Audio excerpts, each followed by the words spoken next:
معصوم الخطا ہوں، سوائے حسنین علیہ السلام اور صدیقہ صغرا جناب زینب الکبریٰ۔ بلندر صلوات اللہم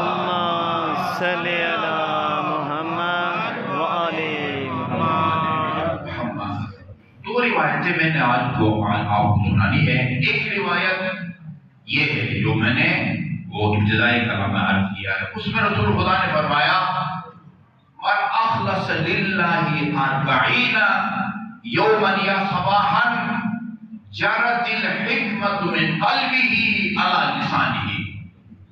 جو آدمی 40 دن تک خالصتا للہ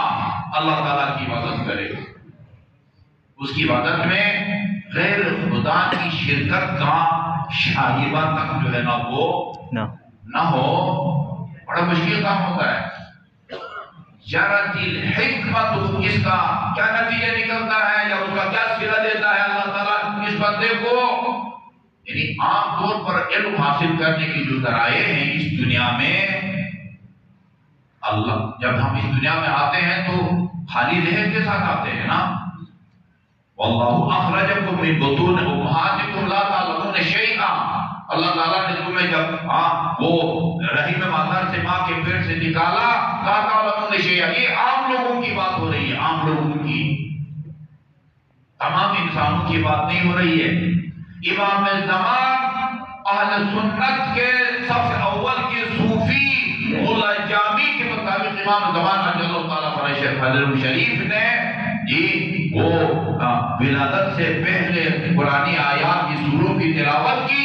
جن کو جناب حکیمہ امام حسن عسکری کی پھوپھی نے اپنے کانوں سے سنا۔ سبحان اللہ، عام آدمی کی بات کر رہے ہیں۔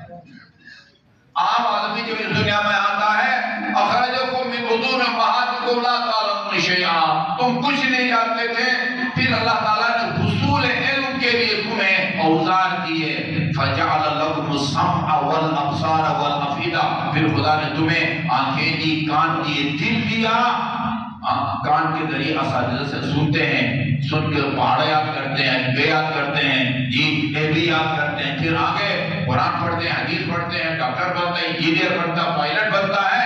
کانوں سے لیکچر سن کے اور ان آنکھوں سے عبارتوں کو پڑھ کے بندہ عالم بنتا ہے، اور ان چیزوں کو دل میں یاد رکھتا ہے نا۔ یہ باہر سے علوم اندر کی طرف جاتی ہے، توجہ فرمائیے۔